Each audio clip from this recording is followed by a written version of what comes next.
The woman behind all of the titles is a competitor, and I'd say a champion. In general, I love winning and I love helping other people win, and I want to create a platform and a lifestyle that elevates others as well as myself on the way to the mountaintops that I've chosen for myself.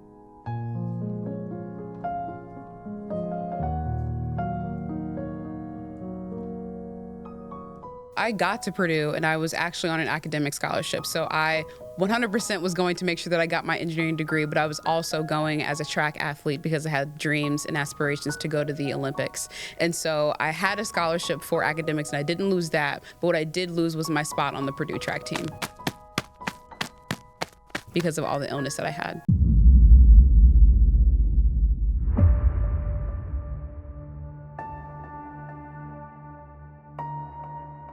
If somebody had met me at my lowest point, they would have seen a girl that was at home on her mom's couch. It was difficult because I couldn't see the end. And I couldn't see the end of, if I was gonna graduate or not. I couldn't see the end if I was gonna get a diagnosis. I was being told that the pain that I was experiencing wasn't real, and all of that fear and doubt was pointing me towards quitting.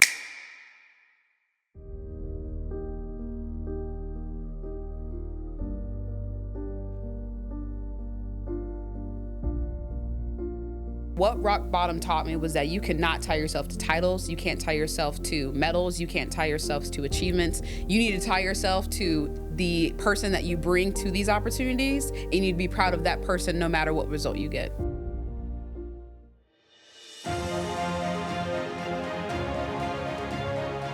I get the #1 vertical jump for the women, and that fast-tracked my path to be accepted onto the rookie class. And then I get to the rookie camp. I come out the #1 woman there. And then I also ended up meeting one of the standards to be able to earn myself a spot in the push champs that happens every year. And since we were in an Olympic year, 2026, the team trials were actually Olympic trials. So in a matter of 3 months, I went from, attending a combine to training alongside Olympians.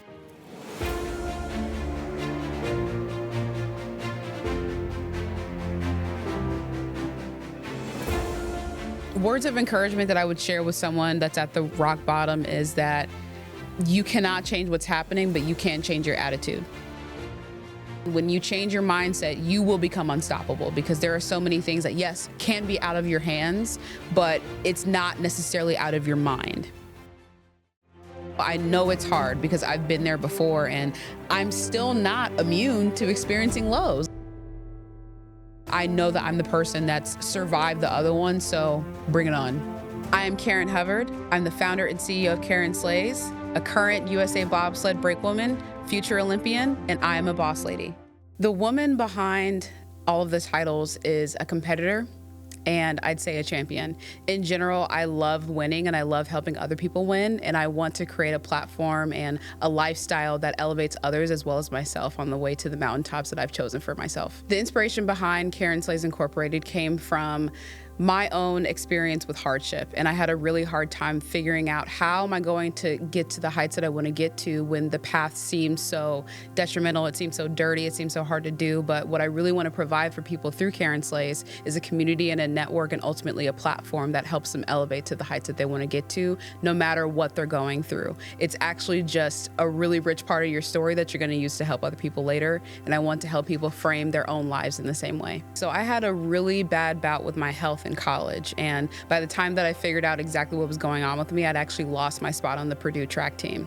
And that entire journey, even though it was very hard, it's a very, very deep testimony now that I've transformed into a trophy of a story that I help you to use inspire others. I got to Purdue and I was actually on an academic scholarship, so I 100% was going to make sure that I got my engineering degree, but I was also going as a track athlete because I had dreams and aspirations to go to the Olympics. And so I had a scholarship for academics and I didn't lose that, but what I did lose was my spot on the Purdue track team because of all the illness that I had. I would call myself a miracle maven because at the end of the day, there are so many things that have happened in my life that I do not understand how I was able to weave this thing together, or how people still saw the belief in me and wanted to lift me up. And So I would call myself a miracle maven because I am genuinely in awe of the life that I've built, and I'm so excited to be able to help other people live that same story and also be in awe of the things that they can do. If somebody had met me at my lowest point, they would have seen a girl that was at home on her mom's couch.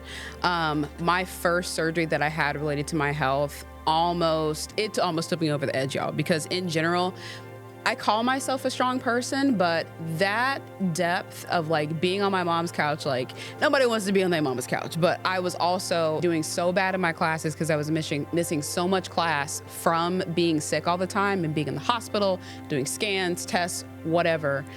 It was difficult because I couldn't see the end. And I couldn't see the end of, if I was gonna graduate or not. I couldn't see the end if I was gonna get a diagnosis.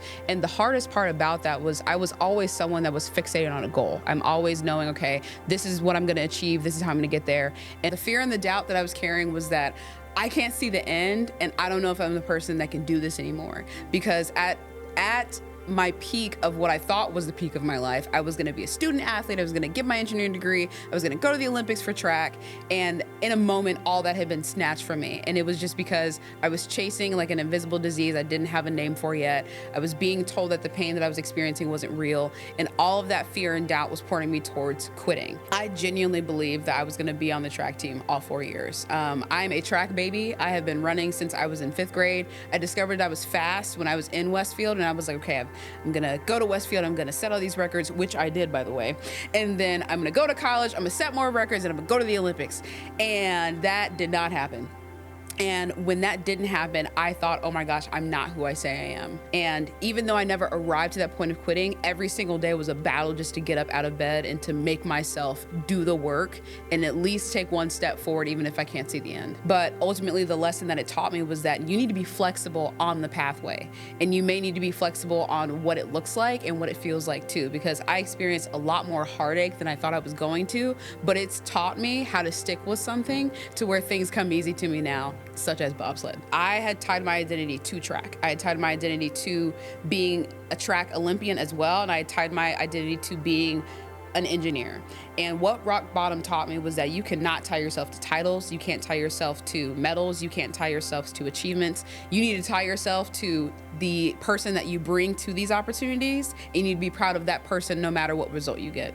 What helped me at rock bottom was having a community. While I was at Purdue, I had the privilege and the honor of being part of a couple of student organizations that had staff, like full-time staff supporting those students. And without them, I wouldn't have been able to change my mindset about how I see myself and how I see the outcome. Because when I tell you I was at Purdue failing, it was not pretty. And at one point I was on probation, like academic probation, from how much class time I had missed from going to the doctor, and class time I had missed from like literally not being able to focus because of all the medication I was on. The encouragement that I received from these people, as well as my professors, helped me understand that yes, this is your situation right now, but it's going to change, and you have to be confident that you're the person that can do that, even if everything right now that's happening is showing you otherwise. I really wanted to be a one-woman army with a lot of things, and I think that came from some other things I'd been through previously in my past. But people and your network can be the thing that lifts you to the next level if you tell them what you need and you tell them what you're struggling for. So I had to let go of being that person. I had to let go of being the one-woman army because it was getting ghetto out here.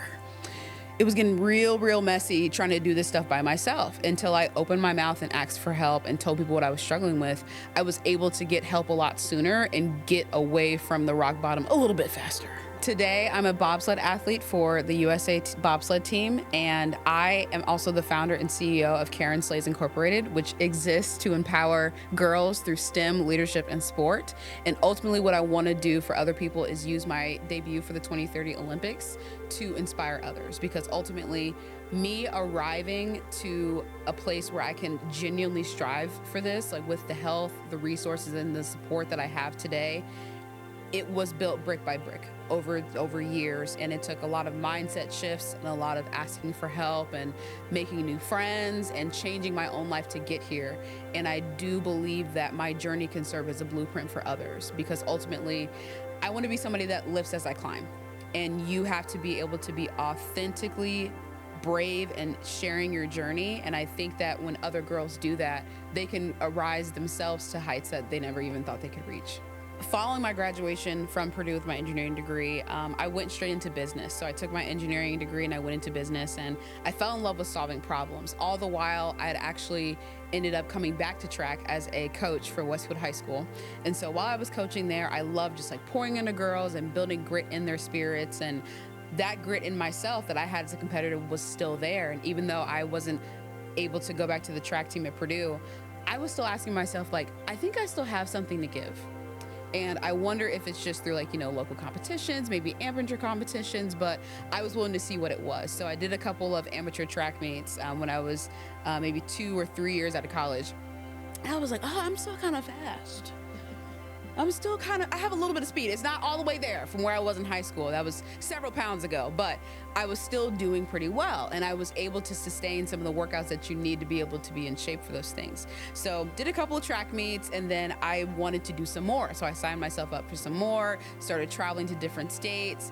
And then I got to do a track meet at the Olympic Training Center in Geneva, Ohio. And girl, it was pouring down rain. Okay, the meet itself ran well, but that rain made it really, really terrible to do. But for the first time in a while, I had got on a good track and got some good numbers as far as my times go. And I was like, let me see what I can do. So I continued to train, get my health back, start telling people about my goals. And one day when I was at a planning conference for the National Society of Black Engineers, one of my colleagues was telling me like, hey, like, what are your goals? Like, what do you like to do? And I was like, well, I really enjoy lifting right now. Like, I used to be a track athlete, and I'm not sure how, but I really do believe that God is going to lead me back to the Olympics somehow. I don't know what it's going to be in. And he recommended bobsled to me. And I was like, that is very random. Why did you say that? He was like, well, I see you're very strong. You're in the gym this morning. I think you should take a look at this. There's a couple combines, like maybe you should just show up to one. And I was like, oh, okay, all right. And this was maybe like late 2024, maybe fall 2024 at the time. And I was considering moving and doing something else because like some of my professional things were starting to take off. So I was like, okay, maybe I'll do that first, and then maybe I'll revisit bobsled.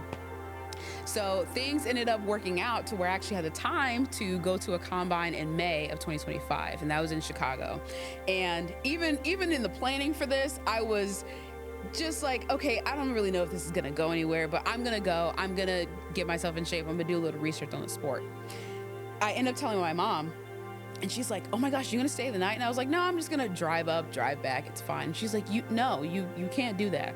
So then I get my mom involved. So she's involved. I'm like, okay, let's just go. So we go, and honestly, by the grace of God, I had a friend that lent us an apartment to stay there. So my mom and I are in Chicago. We've got this place to stay. It's shaping up to be a really fun experience at the least.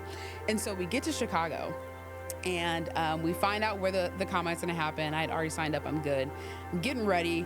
And at the very least, I was not sure what was gonna happen, but I knew I was gonna be cute, okay? So I started wearing red prior to that because I really like red. It makes me feel very powerful, as you can see. And I was there with my red outfit. I'm saying hi to all the other athletes, and I was just excited to be there. Like, there were other people there, like other athletes that had been, All-American in their sports in college, and they were either still in college too and still competing. So I was like, oh, y'all are a lot fresher than me, but I'm there. And I do the warm-up, which they had us do a different warm-up, and I was like, okay, this is already not going to plan because I can't do my own warm-up. But I end up going, and I get the #1 vertical jump for the women, and that fast-tracked my path to be accepted onto the rookie class. And then I get to the rookie camp. I come out the #1 woman there, and then I also ended up meeting one of the standards to be able to earn myself a spot in the push champs that happens every year. And since we were in an Olympic year, 2026, the team trials were actually Olympic trials. So in a matter of 3 months, I went from, attending a combine to training alongside Olympians. I was just happy to be there. I could not believe that, you know what? I'll take that back. I could believe, because ultimately, first and foremost in my life is Christ. And when you allow him to work through you, you can achieve the unimaginable.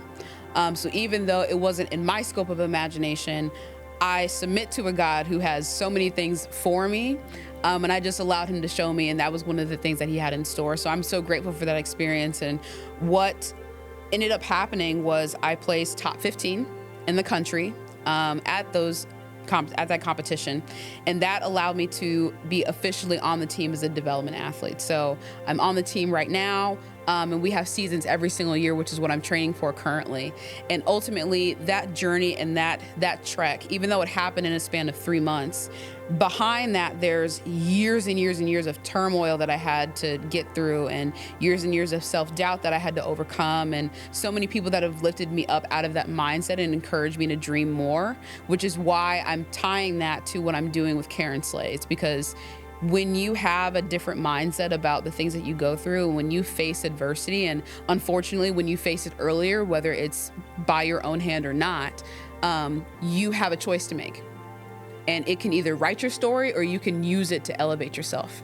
And I ultimately want to teach girls and women how to elevate themselves despite the things that they've been through. I really want to provide scholarships and mindset training for young women. Ultimately, there are a lot of mindset barriers that young girls are facing early on, whether they're an athlete or not. And I do believe that with the right tools, they can overcome and honestly retool the way that they think about hardship right now to be excited about the person they're becoming because they're going through something. I coach at Westwood High School, and I have the honor and the joy and the job of coaching the sprints.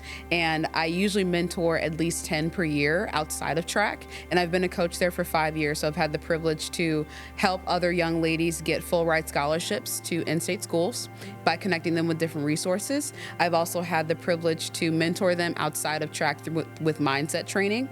And through that, they've been able to explore the tools of mindfulness and help themselves not only in competition, but in their own lives as well. I'm building a room for young women and girls to be themselves in, and to be able to take all of their story and express it and use it for their benefit. I think that very often it's really easy to try to hide what you've been through, or say that, well, I don't want to talk about that. It's still part of your story, and you have an ultimate choice of how you're going to frame it and how you're going to talk about it too. And there are so many things that I've been through that are very dark and very scary, but at the end of the day, they've made me into the woman that's sitting in front of you, that's going after her dreams with a very, very, very ferocious spirit. And it was built through doing all of those hard things and getting through them. What brings me genuine joy is seeing people transform. And I see it happen throughout the season as I have the privilege to coach girls. I can literally see them changing the way that they think about themselves. And it does show up in their performance, but it shows up in how they carry themselves. Like they walk a little bit taller, or they project their voice more when they're speaking, or they even end up encouraging their teammates when they used to be a bit more kind of self-reclusive. And that gives me genuine joy to see people transform and understand that, like, I not only can I do this, but I can do this because I'm me, not because of the things that I'm gonna win in the process. If I could go back and talk to Karen, who had just had her first surgery, and she was feeling like a couch potato, I would tell her that this too shall pass. And very often I would get very, very stuck in these moments because pain is very magnetic. But what pain can also do is, if you scramble around pain, or the word torment specifically, if you scramble around the words torment, it can also spell mentor. So I would have encouraged myself to ask, what can this moment teach me? And oftentimes in moments of deep pain or deep hardship, it kind of feels like a silly question. Like, why would you ask me that? Like, I'm on the couch, I'm in pain, like I can't feel anything. Why would you ask me that? But when you start asking yourself better questions, you can literally rewire your own brain.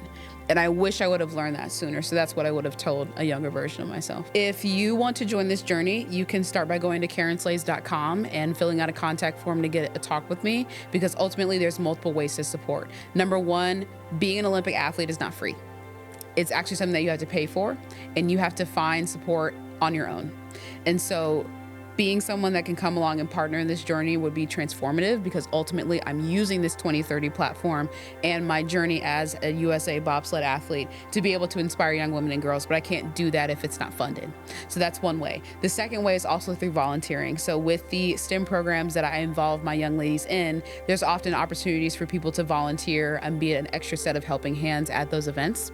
And then I'd also say that another way is, if you know of a STEM program that you think needs to exist, Karen Sleighs can come alongside and help with the curriculum, because ultimately there are some STEM programs that They have exposure, but they don't lead to those work-based skills that need to be in programs to make them effective. If someone's watching this for the first time and they're hearing my story for the first time, I would want them to know that this takes a village, and I would love their help. And ultimately, going after these things takes bravery, but it also takes community, and that's what I'm looking to build, and I hope you join me. Words of encouragement that I would share with someone that's at the rock bottom is that you cannot change what's happening, but you can change your attitude. And very often, at least for me, there were so many things that were happening to me that, again, I wasn't thinking about how this could be happening for me. And when you change your mindset, you will become unstoppable, because there are so many things that, yes, can be out of your hands, but it's not necessarily out of your mind. And you have to be the person that can think differently so you can elevate your own life. And I was someone that it took me a while to receive that as like actual helpful feedback, because very often I would hear that mindset introduced to me and I'd be like, okay, well, you're just being insensitive to where I'm at. Like, you have no idea how bad this hurts. You have no idea how long it took me to get here, and I just like lost it all. And even though those are facts, you can either choose to focus on that or you can choose to focus on your future. And both of them are a choice, and you do have the capacity to choose, even if you are going through a dark period right now. So I know it's hard, because I've been there before, and I'm still not immune to experiencing lows. Like, this journey also comes with lows, and they're going to be new lows that, even though I don't know what they are, I know that I'm the person that's survived the other one. So bring it on. I am Karen Hubbard. I'm the founder and CEO of Karen Sleighs, a current USA Bobsled brakewoman, future Olympian, and I am a boss lady.